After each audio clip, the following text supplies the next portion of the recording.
Do you ever wish you could travel back in time and give yourself just a little advice? I do, especially when I think about how much time and energy I wasted doing all the wrong things, or about how many mistakes I made and how much frustration I could have avoided had I only known then what I know now.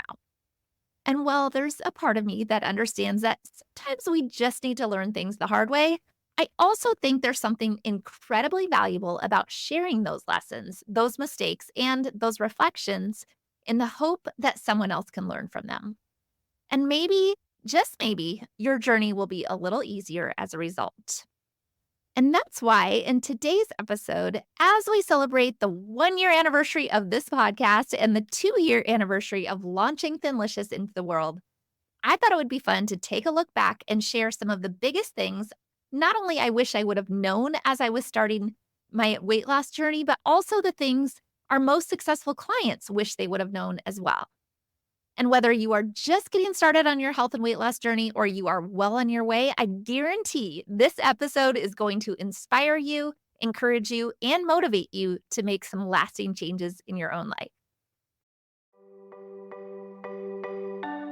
Welcome to the Feel Better, Live Free podcast brought to you by Thinlicious. I'm your host, Ruth Sukup, and here we'll talk about everything from the science of weight loss to practical tips for making your health a priority in the midst of a busy life. It's a little bit nerdy, a little bit funny, and a little bit revolutionary. So buckle up, friend, because it's about to get real.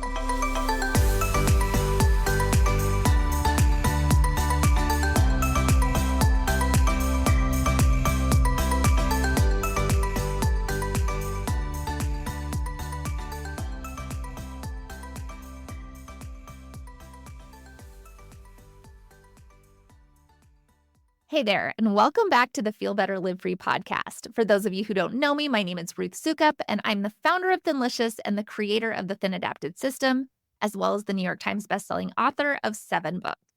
And I am also a 46-year-old woman who struggled for years and years and years to lose weight and get healthy before finally taking a totally different approach. The same approach that we now guide our clients through at Thinlicious. And through that approach, lost more than 40 pounds.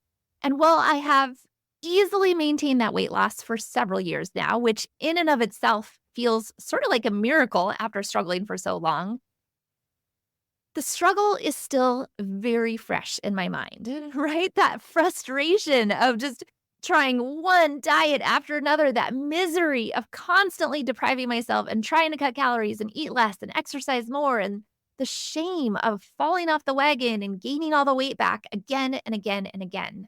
Honestly, the only thing I probably didn't try was Ozempic, but that's only because it wasn't even a thing yet. But believe me, had it been around, I probably would have been first in line because honestly, I was so desperate to fix that piece of my life, and it still feels so raw to me. I can remember those feelings like it was yesterday. And if you're listening to this podcast because you too are struggling with this, then you probably know exactly what I'm talking about, right? The shame, the loss of self-esteem. You start avoiding pictures. You don't want to look in the mirror. You start saying no to everything. You start hiding out from everybody. And it basically just starts to erode your whole confidence in your life. And on top of that, you just don't feel good. You're tired all the time. You're bloated. Your joints hurt. It's this vicious cycle. It's hard to get motivated to do something about it because you're exhausted all the time, but there's no way to stop feeling exhausted unless you actually change something. Believe me, I get it. And like I said, for me, it wasn't until I decided to take a totally different approach that things finally turned around. The biggest thing was that I finally stopped looking for a quick fix, yet another crash diet, right? And instead, I started to do real research into the science of weight loss and into why we gain weight in the first place. And honestly, what I discovered shocked me because it's so different than everything that we've ever been told about what's healthy and what's not healthy and what makes us lose weight and what makes us gain. Because as it turns out, the thing that regulates our weight isn't counting calories, it's hormones. And so as I started to change the way that I eat in a way that restored balance to my hormones and reversed insulin resistance and healed my gut, the weight started to come off without dieting, without drugs, and without making myself miserable. Like I said, I lost 40 pounds in 6 months. And for the first time ever in my entire life, I didn't just gain it all back. I have easily maintained that weight loss for years now. And let me tell you, after struggling with this for so long, it felt and still feels like freedom. And that is why I'm so passionate about this work. It's why I started Thinlicious and why I started this podcast, because I can't help but want to share it and to help other women find that same freedom. And that's also why in today's episode, as we celebrate two huge milestones for our company, right? The 1-year anniversary of this podcast and the 2-year anniversary of launching Thinlicious, I want to take that story one step further and just share really honestly with you some of the things that I know now, looking back, that probably would have made things a whole lot easier for me. And not only that, I want to share some of the insights some of my clients have shared with me as well, the things that they wish that they could come back and tell themselves as they were just getting started. Because as one of my favorite clients once said, sometimes you just don't know until you know, you know? And my hope is that throughout this episode, you will be both encouraged and empowered to keep going if you've already started your health journey, or to actually get started if you're still sitting on the sidelines. Because the reality is that transforming your health is a big deal.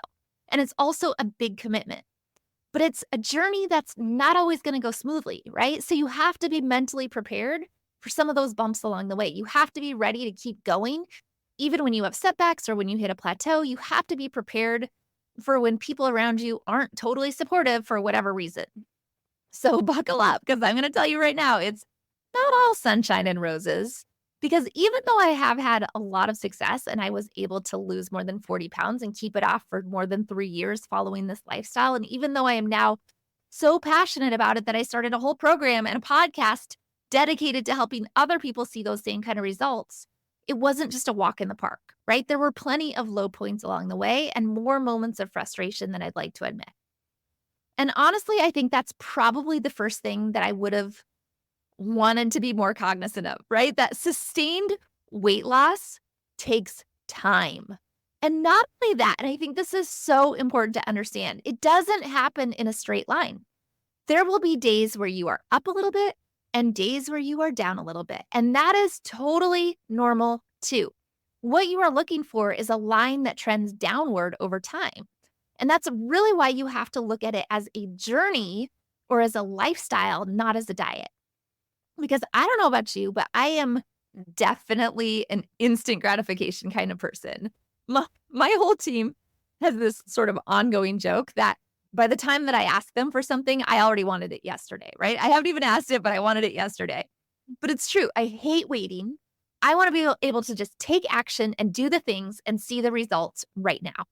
And I think that's literally the approach that I have always taken to dieting and trying to lose weight, right? I would just always find the latest fad diet, lose weight quick approach, and I would go all in on it, right? Cutting calories and starving myself and drinking all the water and working out with this thought that I could quickly shed the extra pounds and then move on. And sometimes I would lose a little bit of weight, right? I lose 5 or 10 pounds, always by making myself totally miserable. And then finally, I couldn't take it anymore. So I'd go right back to eating all the things and I would gain it all right back. But when I finally hit my breaking point and I realized that that approach just wasn't working for me, that I needed to make a lifestyle change and not try another fad diet, I still struggled, even though I knew in my head, right, that it was a lifestyle and I was telling myself that this is a lifestyle. I still struggled with not being very patient. And honestly, I know I'm not the only one that struggles with this because I hear it very often from our clients. And because this is the thing that's so weird to me, right? Even though in hindsight, losing 40 pounds in 6 months sounds like it happened relatively fast, and it did, right? 40 pounds in 6 months, like if you could fast forward yourself 6 months from now and go, I'd be 40 pounds lighter, you'd be like, yeah, that's awesome. Okay, that's great. In the moment, day to day, right? During those 6 months, it didn't feel like it was happening fast. It felt painfully, excruciatingly, frustratingly slow. Because what happened for me, which is pretty normal for our clients as well, is that I had some initial fast success where I lost the first 10 pounds or so pretty quickly. It just sort of dropped off in the first 2 weeks. And I was like, this is awesome. I'm going to be skinny in no time, right? But then my progress slowed way down. But now I know because I've been through this and I help thousands of women go through this as well, that those first 10 pounds were basically water weight, right? And it's not that water weight isn't real weight or it doesn't count. It counts. Yes, it does count. Trust me, losing 10 pounds of anything feels really good. But water weight comes and goes. It fluctuates. It can depend on your cycle and even what you're eating. Carbohydrates literally make you retain water. So when you stop eating them, the water flushes right out of you. And that's awesome. But for most of us that have more than 10 pounds to lose, that's not enough because then you got to start burning through all the excess fat. And that's where the frustration starts to happen because fat comes off a lot slower than water. And that doesn't mean it's not working. It just means that you have to be more patient. And honestly, I think sometimes that fast water weight loss can almost be a detriment, right? Because it sets you up for disappointment later on when the fat loss is more slow and steady. But I think if I had starting out been more aware of the slowdown and more aware that I needed to not focus so much on the day to day, but the results over an extended period of time, I think I would have had fewer moments of frustration. So that's really the very first thing that I wish I would have known, that sustained weight loss takes time and it doesn't happen in a straight line. So don't expect the scale to move every single day. The next thing that I wish I would have known, and this one, it's kind of a funny one, right? Is how angry I would feel, right? When I started to actually learn the truth about what actually allows us to lose weight and keep it off, as I started to come to grips with the fact that we've literally been lied to for years by basically everyone, the weight loss industry, the government, our doctors, the media, by big food and big pharma.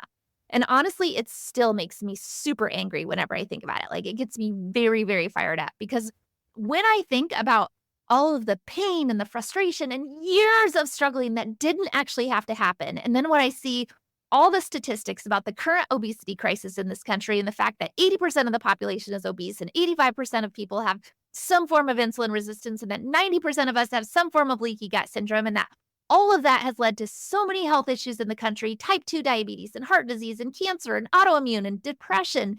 And so much, if not all of it, is completely preventable. But no one is talking about it. Big food and big pharma are making way too much money off of keeping the entire population fat and sick, and they've paid off the media and the government, and they've taken control of the medical schools so that basically all of the information that we are getting is complete bullshit. Because the solution is actually so simple and so powerful and so effective, and yet none of these people who are supposed to be protecting us and fighting for us are actually doing any of that. Instead, they're lying to us, telling us stupid things like eat less and exercise more, and calories in and calories out, and cut back on fat, and eat more plant-based processed garbage, and take more medication to mask all the symptoms, but not actually fix the real underlying problem. So yeah, it gets me pretty pissed off. And I don't know. When you start to really see it, you probably will get pissed off too. That's exactly what one of my clients, Anna Barton, shared. She said, I tell people to prepare to feel incredibly angry and then do something about it. I wish that my parents, my doctors, my home ec teacher, any of them knew better. What in the actual world was I doing eating crappy food, feeling crappy, and looking forward to junior mints at the movies washed down by a ginormous Coke? Looking forward to Friday night pizzas or the gargantuan blueberry or double chocolate Costco muffins. All while I was struggling with fertility issues, fibroids throughout my uterus, hemorrhaging for over 2 weeks every month, and told that a hysterectomy was the only way to solve it. My hormones were out of whack from forced menopause and from insulin resistance, and I was drenched in the most uncomfortable way from hot flashes. But the make me angry kicker, all of that was preventable. And no one, up until Ruth and Dr. Edie, ever told me. I would have never guessed it on my own. I didn't even know to wonder about it. I owe Ruth my life and my husband's life.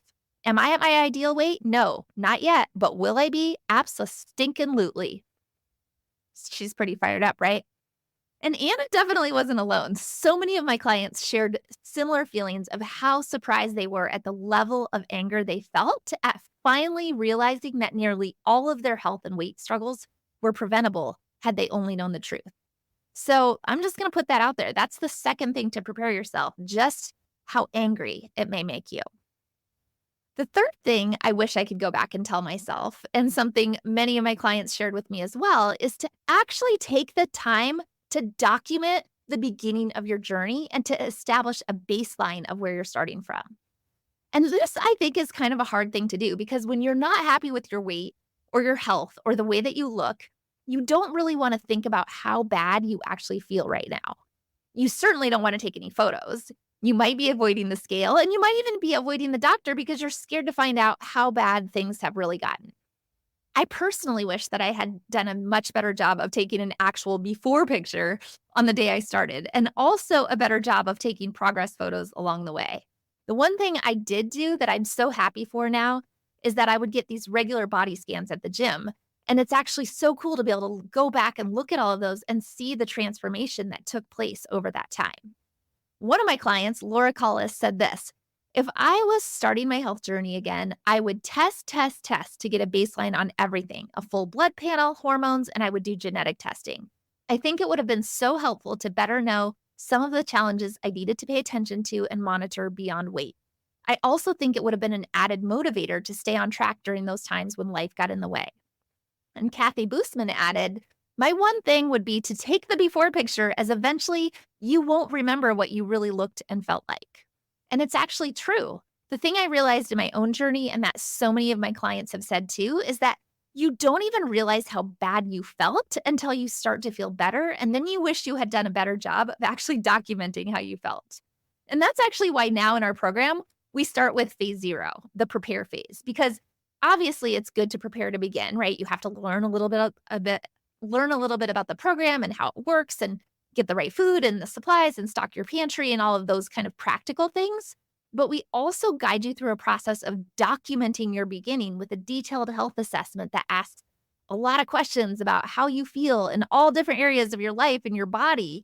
And then we revisit that assessment in each phase of our program so that you can actually see how you've improved, which is really huge to be able to see that improvement in other ways than just the number on the scale. And we also give you recommendations for starting blood work. And we strongly encourage you to take the picture, right? Just take the picture, even if you never want to look at it again. But that's definitely the third thing that I wish I would have known, just how important it is to actually document your beginning. The next thing that I wish that I would have known, and maybe this is more of a mindset or just my own personality thing, but it's that perfection doesn't matter nearly as much as consistency. And I know this has been a huge aha moment for so many of my clients too. Because like I mentioned earlier, when it comes to diets, I am always the person that likes to go all in and get super gung-ho and do all the things. And then I tend to get a little bit overboard and then I get overwhelmed and then I lose my focus and my motivation and then I give up. I want to be perfect, but I can only maintain that for a few days at best. But what I have realized in hindsight, what I wish I would have learned a lot easier, is that consistency is so much more important than doing everything perfectly 100% of the time and checking off every box. And that's hard because I like to check off boxes. But you've also got to be able to live your life. And so now my motto is this: big goals never happen all at once. They are only the result of small steps taken consistently over time. So what I started to do was give myself permission to not be perfect, but instead to make the best possible choice in any given situation. And that means that sometimes we'd go out to eat or hang out with friends, or that my macros would be a little bit off. But instead of letting that derail me as it would have in the past, I praised myself for making the best choice in that situation. Because over time, those small choices add up to a lot of big results. And honestly, I see this a lot in our program. There are a lot of people with perfectionist tendencies who get stressed out when they don't know an exact serving size, or they find themselves in a situation they can't totally control. It's almost like they go off the rails, right? Oh, if I can't do it perfectly, I'm just going to do whatever. And I get it, because at some point I was the same way. But the clients who have seen the most success over the past 2 years are the ones who have learned this exact lesson: that perfection doesn't win the race, consistency does. So that's the fourth thing. The fifth thing that I wish I understood earlier is that even though my initial goal was really just to lose weight, and that's the main thing that I focused on, this journey really isn't about weight loss. It's not. It's about freedom. And I don't think I even realized how not free I was when I started or how stuck I was in old patterns and paradigms. I didn't realize just how bad I felt, both physically and emotionally, or how much I was a slave to food addictions, or how I was stuck in a shame spiral, or how I didn't even have enough energy to make it through the day. But when you transform your health and actually heal your body, it is life changing.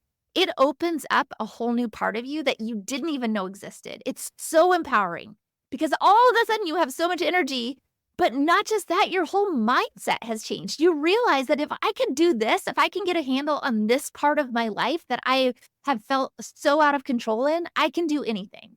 And you actually feel good enough to do anything. And this is definitely something that I've heard from my clients over and over again. Tiffany Thompson said, this is the way to get healthy, lose weight, and keep it off. This is the way to live. It works with you instead of having to work around it or suffer the consequences. And what I mean by that is if life gets hectic or stressful, whatever, and you need a break from tracking and weighing in and checking GKI, that's okay. If you flip the switch and moved into maintenance phase, every now and then, even for extended periods of time, it's okay. I know because I'm living it. I lost a good chunk of weight, and then I've been dealing with a lot of stressful things for over a year. I haven't gained weight. This is the first time in my life I've stopped a plan I was on and didn't gain the weight back. When I am ready, I'll move back into phase 2 and continue to lose weight. This has changed my life and my family's life, and I had no idea the reach it would have when I started. Sherry Sheehan said, I had no clue that it was so much more than just keto, or that I would learn so much about hormones and gut health and my mindset would shift so drastically, or that my lipid profile would be the best it has in years. I am so grateful for Thinlicious. And Shannon Greer said, I was weary about this program when I first started. I had tried so many different programs and none of them stuck for more than a few months. I thought it would be just another buy our products and eat what we tell you to and you will lose some weight kind of program. Boy, was I wrong. If I could go back and tell myself one thing before I started this journey, I would say, despite ups and downs, this is the most sustainable program and will teach you how to prepare and eat delicious food for the rest of your life. Not to mention the education you will get along the way that will completely change your life. Honestly, it's hard to even describe the level of freedom that you will feel when you finally get a handle on this piece of your life that has felt like it was out of control for so long, but it's so worth it. So that's the fifth thing, that it's not really about weight loss. It's about freedom. The sixth and final thing that I wish I would have known when I started was that other people won't always get it and they won't always be super supportive. And that's okay. I had a lot of people tell me that this can't possibly be healthy for you, right? And that you're ruining your health and you're just going to gain all the weight right back, right? Like they were so negative about it. And then I had friends who got really weird after I did lose a noticeable amount of weight, almost like they resented it because they had stayed the same. And I had other friends who flat out told me healthy Ruth isn't fun, Ruth, mostly because I cut way back on my drinking and I was no longer convincing everyone to do fireball shots during our neighborhood parties. Do you know how much sugar is in Fireball? It's a lot. But I've also had a lot of support from the people that really mattered to me. My husband was and is my greatest cheerleader, and hopefully he would say that about me for him. We also have lots of great friends who totally embrace the Thinlicious lifestyle right along with us, and now we tend to organize our gatherings around food and drinks that everybody can enjoy. And knowing what I know now, I would say that finding people who do get it and who are cheering you on is so key for being able to make your changes stick. There is so much strength in numbers and so much strength in the support of an awesome community. I think, honestly, if I was to think about one thing that's the total game changer, that's probably it. That's why I love our TAS community so much. If you're already in our program, then you know exactly what I'm talking about. It's amazing, like truly the most incredible, supportive, wonderful group of women you will ever find on the internet. So even if you're not finding the support that you need from the people around you in real life for whatever reason, know that you can find it online in a community like ours. Because truly, friend, if you are serious about wanting to transform your life by transforming your health, if you're ready to have more energy and get your metabolism working again and dramatically reduce inflammation and reverse your insulin resistance and heal your gut and potentially even get off of all of your medication, then I promise you, there is no better way to do that than by joining TAF. And I know I am probably a little bit biased here, But it really is everything, right? It's everything that I wish I would have had access to years ago because it would have saved me so much pain and frustration and struggle. It's such an incredible program. It is the thing in my career, in my business that I am most proud of creating. Have never created anything that I've written 7 books, right? I've created lots of different programs and I'm proud of many of those things. But this helping people transform their health, there's nothing like that. It is so comprehensive and jam-packed with both the practical tools that you need to succeed and the in-depth physician-led education that will help you to actually make permanent changes. Plus, the ongoing support and the coaching and the accountability that allows you to stay on track. It really is the total package. And I'm just going to say this too. If you're ready to get started, if you are like, how do I join this program, right? Like, where do I even find it? You can join by going to thinlicious.com/program. Once again, that URL is thinlicious.com/program. Or if you want to find out a little bit more before committing to the full program, I encourage you to watch our free training. It's called Healthy, Happy, and Free, and it will walk you through exactly how our program works and how to get started. And you can access that at thinlicious.com/training. Once again, that is thinlicious.com/training. Whew. All right. I know that was a lot, but that is all I have for you today. If you loved this episode, if it was helpful, be sure to share it with someone else who would love it too. And then I will see you back here very soon for another new episode.